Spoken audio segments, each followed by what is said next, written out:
নমস্কার বন্ধুরা, আমি সায়নী। তোমাদের সবাইকে স্বাগত জানাই লিভিং উইথ সায়নীর আরও একটি নতুন পর্বে। বন্ধুরা, সামনেই আসতে চলেছে হনুমান জয়ন্তী।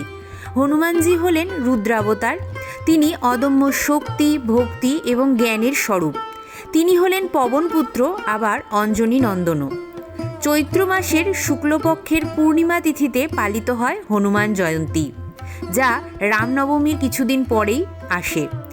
এই দিন ভক্তরা শক্তি, সাহস, অশুভ শক্তি থেকে মুক্তির আশীর্বাদ পেতে বজরংবলীর পুজো করে থাকেন, উপবাসও পালন করেন, যা আধ্যাত্মিক শক্তি ও মানসিক শান্তি প্রদান করে ভক্তদের।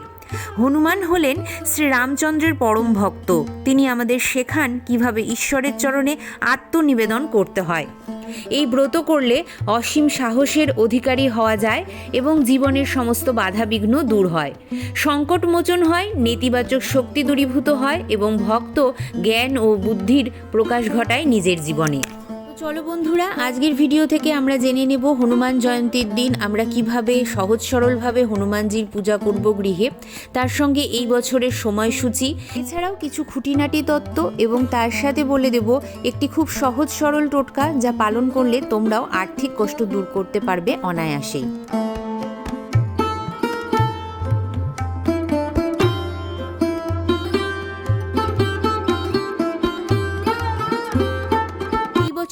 পূর্ণিমা তিথি খুব তাড়াতাড়ি শেষ হয়ে যাবে বলে আমাদেরকে ব্রহ্ম মুহূর্তে বা সকালবেলাতে পুজোটা সেরে নিতে হবে। হাতে নিচ্ছি গঙ্গা জল, বলছি তদ্বিষ্ণু পরমং পদম সদা পশ্যন্তি সুরয় দিবিব চক্ষুরাতম ওম বিষ্ণু ওম বিষ্ণু ওম বিষ্ণু।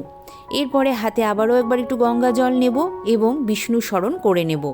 বলবো অপবিত্র পবিত্র বা সর্বাবস্থাং গত পিবা যৎস্বরেত পুণ্ডরীকাক্ষ সবাহ্য অভ্যন্তর সূচি নমসূচি নমসূচি নমসূচি। উত্তর বা পূর্ব দিকে একটি জলচৌকি আমরা পেতে নেব। হনুমানজি হলেন শক্তি এবং সাহসের প্রতীক, আর শক্তি এবং সাহসকে সূচিত করে লাল রং। তাই লাল রঙের বস্ত্র দিয়েই তার আসনটি আমরা প্রস্তুত করব। তার উপরে আমি কিছুটা গোলাপের পাপড়ি ছিটিয়ে নিচ্ছি। বন্ধুরা, তোমরা এই পুজোটি মন্দিরেও করতে পারো যদি তোমাদের মন্দিরে জায়গা থাকে, আর না থাকলে আমার মতন আলাদা করে একটি জলচৌকি তোমাদেরকে পেতে নিতে হবে। সর্বপ্রথম আমরা সময়সূচিটি দেখে নেব। 2026 সালে হনুমান জয়ন্তী পড়েছে 2রা এপ্রিল 2026, বাংলার 18ই চৈত্র 1432। এই দিন শ্রী শ্রী হনুমান জয়ন্তী ও ধ্বজা পুজো বা পতাকা পুজো। পূর্ণিমা তিথি শুরু হচ্ছে আগের দিন অর্থাৎ 1লা এপ্রিল দিবা ঘন্টা 6টা 35 মিনিট থেকে এবং তা স্থায়ী হবে 2রা এপ্রিল দিবা ঘন্টা 6টা 48 মিনিট পর্যন্ত। অর্থাৎ 6টা 48 মিনিটের মধ্যে সকালবেলায় আমাদেরকে হনুমানজির পুজোটি সম্পন্ন করে ফেলতে হবে। আমার কাছে যে পঞ্চমুখী হনুমানজির চিত্রপটটি আছে, আমি তাতেই আজকে তোমাদেরকে পূজাবিধি সম্পন্ন করে দেখাবো। বন্ধুরা, এই দিন তোমরা যারা হনুমানজির চিত্রপট আনতে চাইছো, এই ধরনের পঞ্চমুখী হনুমানজির ছবি তোমরা বাড়িতে আনতে পারো। এটি খুবই শুভ বলে মনে করা হয়। স্নানের বিধি শুরু করব, তাই একটু জল নিলাম, এটি গঙ্গা জল এবং অঘরু আর গোলাপ জল মিশিয়ে নিলাম।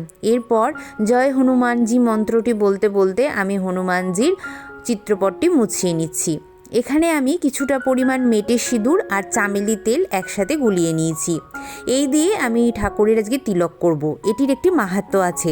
একবার মাতা সীতা সিঁথিতে সিঁদুর পরছিলেন, সেই সময় হনুমানজি যেয়ে তাকে জিজ্ঞেস করেন যে মা, তুমি এটা কি করছো? তখন মাতা সীতা বলেন যে আমি আমার স্বামীর মঙ্গল উদ্দেশ্যে সিঁথিতে সিঁদুর পরছি। তারপরে তিনি দেখেন যে হনুমানজি মাথা থেকে পা অবধি এই মেটে সিঁদুর মেখে চলে এসেছেন। তখন মাতা সীতা যখন তাকে জিজ্ঞেস করে যে পুত্র, তুমি এই রকমভাবে কেন এসেছো? তখন তিনি বললেন যে মা, তুমি যদি তোমার স্বামীর মঙ্গলের জন্য সিঁথিতে একটু সিঁদুর লাগাতে পারো, তাহলে আমি যদি গোটা সর্ব অঙ্গে এই সিঁদুর লেপন করি, তাহলে আমার স্বামী অর্থাৎ শ্রীরামের কত না ভালো বা মঙ্গল হবে। তো সেই জিনিসটিকে উদ্দেশ্য করেই হনুমানজির মাথার থেকে পা অবধি এই মেটে সিঁদুরের একটি প্রলেপ লাগানো হয় এবং তাতে জুঁই তেল বা চামেলি তেলের সংযোগ করা হয়।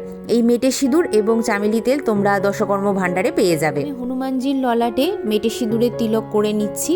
আর এই মেটে সিঁদুরের তিলক করলে যদি হনুমানজি সর্ব অঙ্গে বা গায়ে গড়িয়ে পড়ে সেটা নাকি খুবই শুভ বলে মনে করা হয়। পর আমরা প্রথম পূজ্য গণপতি বাপ্পাকে স্থাপন করব। তার জন্য দেখো আমি এই পাটাটির মধ্যেই কিছুটা পরিমাণ আতপ চাল এখানে করে নিচ্ছি, আর তার উপরে একটি সুপুরিতে মৌলি সুতো বন্ধন করে আমি এখানে গণেশজিকে স্থাপন করলাম, আর তার গলায় একটি উপবীত বা পৈতে দিয়ে দিলাম। বন্ধুরা, হনুমানজির পুজোর আগে কিন্তু অবশ্যই তোমরা শিব ঠাকুরের পুজো করে নেবে, কেন হনুমানজিকে কিন্তু রুদ্রাবতার বলা হয়, আর হনুমানজির গুরু ছিলেন হচ্ছে শিব ঠাকুর, তাই শিব ঠাকুরের পুজোটা সবার আগে করতে হয়। আমি একটি মাটির প্রদীপ নিয়েছি। বন্ধুরা, তোমরা মাটির প্রদীপ নিতে পারো বা পিতলের প্রদীপ নিতে পারো, যা আছে তাই নেবে।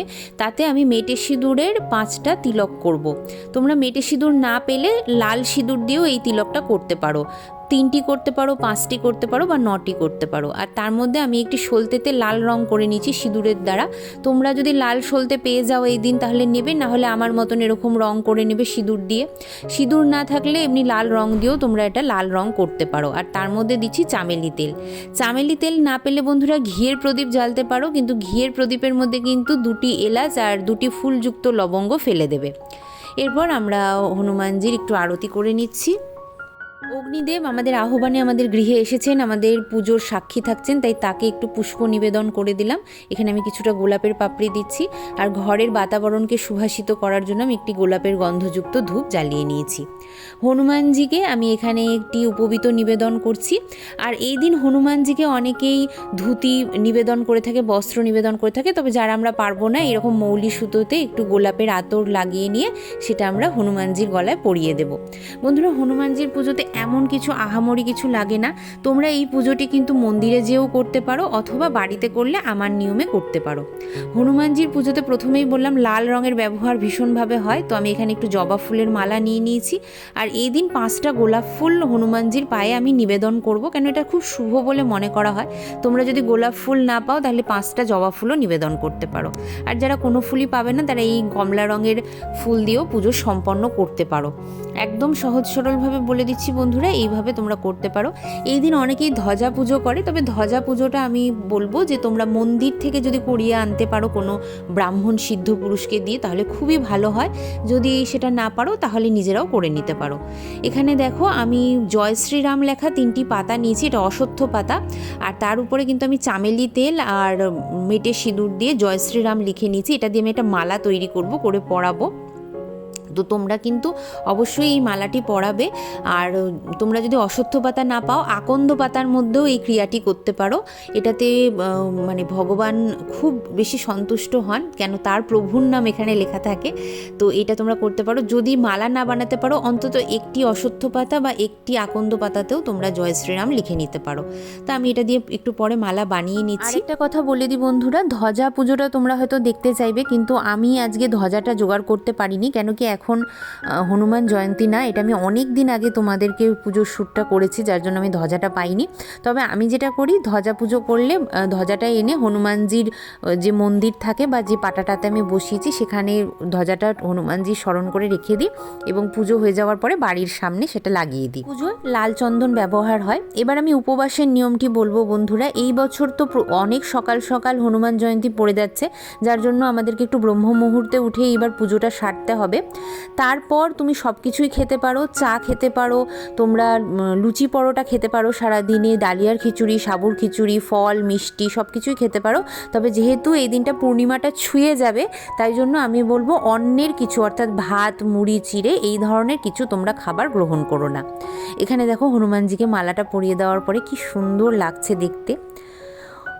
ওম গাং গণেশায় নমো, ওম গাং গণেশায় নমো, ওম গাং গণেশায় নমো, এই মন্ত্রটি বলে আমি প্রথম পূজ্যের পুজো সারলাম। প্রথম পূজ্যের পুজো হওয়ার পরে অবশ্যই আমরা শিব ঠাকুরের পুজো করে নিয়েছি। এরপর আমরা একটি তুলসী পাতাতে দেখো সাদা চন্দন লাগিয়ে এই যে ভগবানের বক্ষে যে রামচন্দ্র আছে তাকে আমরা নিবেদন করলাম।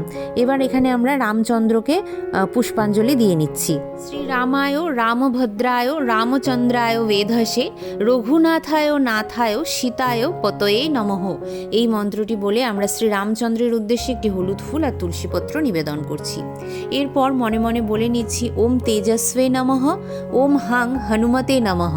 এই মন্ত্রটি বলে আমরা 5 বার 5টা গোলাপ ফুল আমরা হনুমানজির পায়ে নিবেদন করব।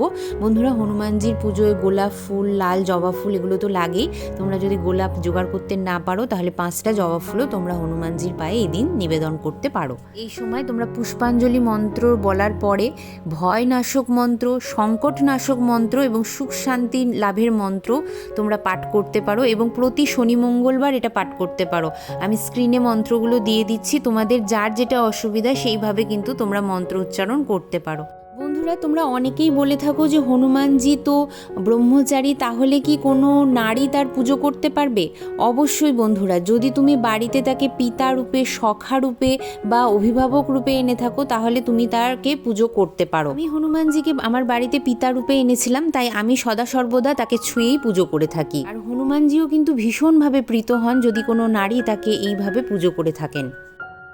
অঞ্জনা গর্ভ সম্ভূতং কুমারাং ব্রহ্মচারীম বাতো জাত নমস্বামী হনুমতং সদা গতিম। এই মন্ত্রটি বলে আমরা হনুমানজিকে প্রণাম জানিয়ে নিচ্ছি। বন্ধুরা, এই দিন মঙ্গল দ্রব্য হিসাবে পান, 3টি এলাচ এবং 5টি ফুল শুদ্ধ লবঙ্গ হনুমানজির কাছে দিতে হয়।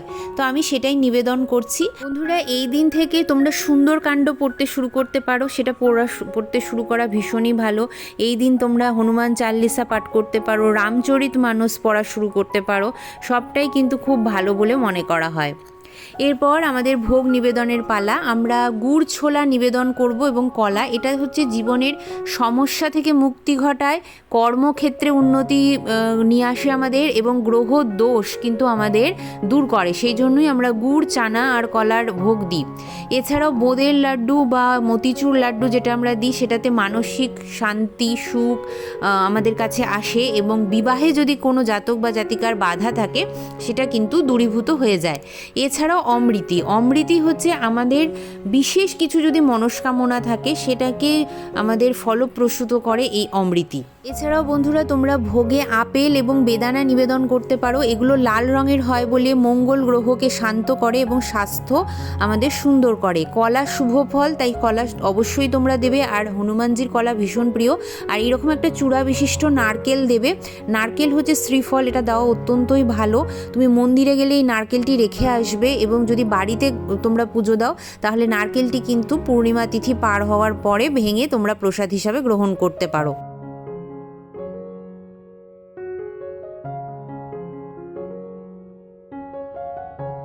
হনুমানজির ভোগ আমাদের তুলসীপত্র দিয়ে নিবেদন করতে হয় বন্ধুরা। এরপরে দেখো একটি মিষ্টি পান আমি নিবেদন করছি। এই মিষ্টি পান নিবেদন করলে যে কোনো গুরুত্বপূর্ণ কাজের দায়িত্ব ভক্তের জীবনের হনুমানজি নিজের কাঁধে নিয়ে নেন এবং সেই কাজ খুব দ্রুত সম্পন্ন করেন। তবে আজকে মিষ্টি পানটি আমি কিন্তু শুধু মধু দিয়ে তৈরি করেছি, কেন আমার এখানে কোনো মিষ্টি পানের দোকান নেই, তাই আমি মধু দিয়ে এই পানটি তৈরি করে নিজে হাতে হনুমানজিকে নিবেদন করছি। তোমরাও এইভাবে হনুমানজিকে নিবেদন করতে পারো এবং প্রতি শনি মঙ্গলবারেও এটা নিবেদন করতে পারো। এছাড়াও একটা কথা বলি বন্ধুরা, যদি দোকান থেকে পান বানিয়ে নিয়ে আসো তার মধ্যে যেন কোনো সুপুরি না থাকে, একটু দেখে নেবে। মিষ্টি জাতীয় যে দ্রব্যগুলি সেগুলো দিয়েই যেন হনুমানজির পানটি তৈরি করা হয়। এবার বলবো সেই অব্যর্থ টোটকাটি বন্ধুরা। এখানে দেখো আমি একটা গোটা পান নিয়েছি, এর মধ্যে কিন্তু কোনো ছেঁড়া ফুটো কিচ্ছু নেই, বোটাটাও কিন্তু সুন্দরভাবে আমার আছে। তোমরা হনুমান জয়ন্তীর দিন থেকে শুরু করে, হনুমান জয়ন্তীর দিন তো করবেই এবং প্রতি শনি মঙ্গলবারে এটা করবে। সেটা হচ্ছে এই রকম, এই যে তেলে যে পাতাটি আছে সেখানে চামেলি তেল এবং মেটে সিঁদুর দিয়ে তোমাদের যে কোনো একটি মনস্কামনা লিখে এটা হনুমানজির পায়ের কাছে রেখে দেবে। এটি 9 সপ্তাহ করতে হয়, অর্থাৎ তোমার শনি মঙ্গলবার দুদিনই করতে হবে, 9 সপ্তাহ করতে হবে এবং তার মধ্যেই তোমাদের যেটা মনস্কামনা সেটা পূর্ণ হয়ে যাবে। তো এইভাবে তোমরা করে দেখো। তবে একটাই জিনিস, কারোর খারাপ চেয়ে কিন্তু কোনো কিছু করো না।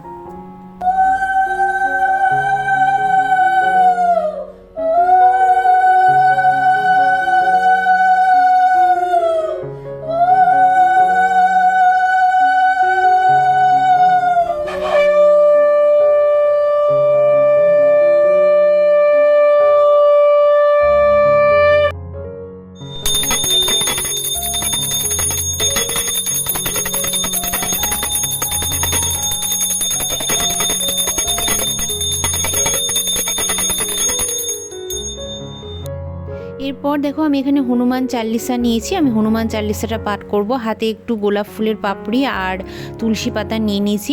বন্ধুরা তোমরা এই হনুমান চাল্লিশার বইটি যে কোনো দশকর্ম ভাণ্ডারে পেয়ে যাবে। হনুমান চাল্লিশা পাঠ হয়ে যাওয়ার পরে তুলসী পাতাটি হনুমানজির মাথায় আর ফুলের পাপড়িগুলো আমি তার চরণে নিবেদন করে দিলাম, আর চাল্লিশাটা কিন্তু আমি তার পাটাতে রেখে দিলাম। তো এই ছিল আমার অতি সহজ সরল হনুমানজির পুজোর বিধি। কেমন লাগলো তোমরা অবশ্যই লিখে জানিও। ভিডিওটি ভালো লাগলে লাইক শেয়ার করতে ভুলো না। যারা আজকে নতুন দেখছো তারা প্লিজ আমার চ্যানেলটিকে সাবস্ক্রাইব করে আমার পাশে থেকো, আমার বন্ধু হয়ে যেও। চলো বন্ধুরা আজকের মতন এখানেই শেষ করছি। দেখা হবে আবারও একটি সুন্দর পূজাবিধির সঙ্গে। ততক্ষণের জন্য তোমরা সবাই খুব ভালো থেকো, সুস্থ থেকো। হনুমানজি তোমাদের সকলকে কৃপা করুক এই কামনা নিয়ে আমি আজকের ভিডিওটি এখানে শেষ করছি।